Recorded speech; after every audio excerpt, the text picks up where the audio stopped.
History has taught us that the most powerful among all men is the ruler or the emperor, the king who rules the state. If we think of our body as the kingdom, then the most powerful of all will be none other than the brain. Well, it's been too long since man has realized the importance of brain as the governing center of the body. It's not only capable of taking decisions, but even gets them implemented by ordering and guiding various organs. Does all the processes in the body work efficiently? Let's dive deeper into this small wonder and understand it better. If we glance at the embryonic stage, then we probably understand how exactly the brain develops and what components make up the brain actually. So this is a small tube, also called the neural tube, which is going to be the brain in the future. In the beginning of the embryonic development, the frontal part of the tube starts stretching itself, dividing into three major chambers. The frontmost is going to be the forebrain, the middle develops later as the midbrain, and the last chamber as the hindbrain. Yes, the forebrain, the midbrain, and the hindbrain. Scientifically, we name them as prosencephalon, mesencephalon, and rhombencephalon respectively. By the 5th week of embryonic development, these chambers divide into more vesicles that are further going to form the fully developed structure of the brain. Now, this portion that develops as the forebrain is actually responsible for carrying out all the activities that you know of. Like thinking about your favorite food, planning the next vacation, talking, listening to your favorite music, and so on. All these activities are carried out by the cerebrum, which develops from the anterior part of the forebrain. The cerebrum is remarkably marked by these folds called the gyri, which are the upward protrusions, and the sulci, which are the depressions in between. Why does it have a structure like this? The structure of the folds help to increase the surface area. Also, the last part of the forebrain, called the diencephalon, constitutes the thalamus, epithalamus, and the hypothalamus. What are their functions?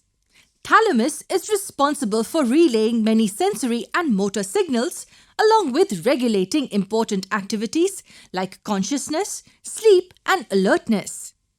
If something goes wrong with this part of the brain, then the sensory information would not be processed and it would result in sensory confusion. Next is the epithalamus, the major functions of which include controlling emotions, secreting melatonin, and it also participates in controlling the secretions of the pituitary gland.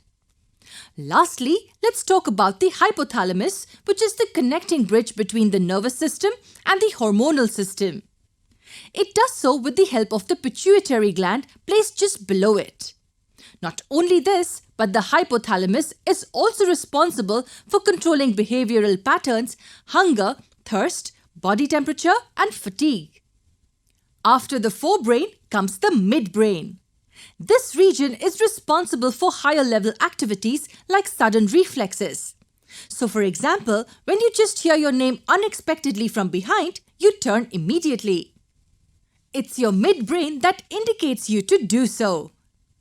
Lastly, let's talk about the hindbrain, the posterior part which continues down as the spinal cord. The hindbrain along with the midbrain is called as the brainstem. The hindbrain is composed of three major parts: cerebellum, pons varolii, and the medulla oblongata.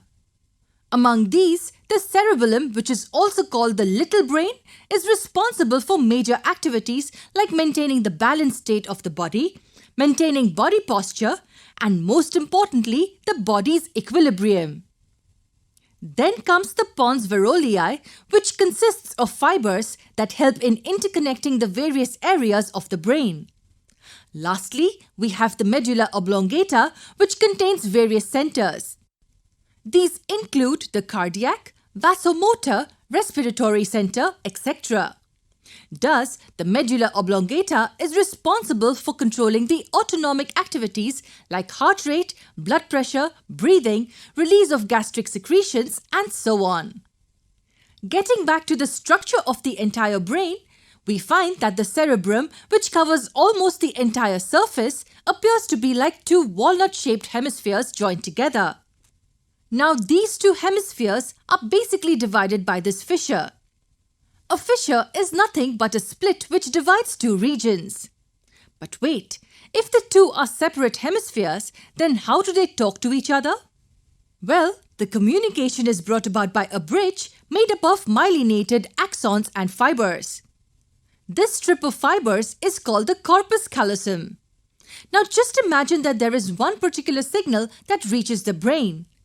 How does this signal know where to travel next? It won't, right?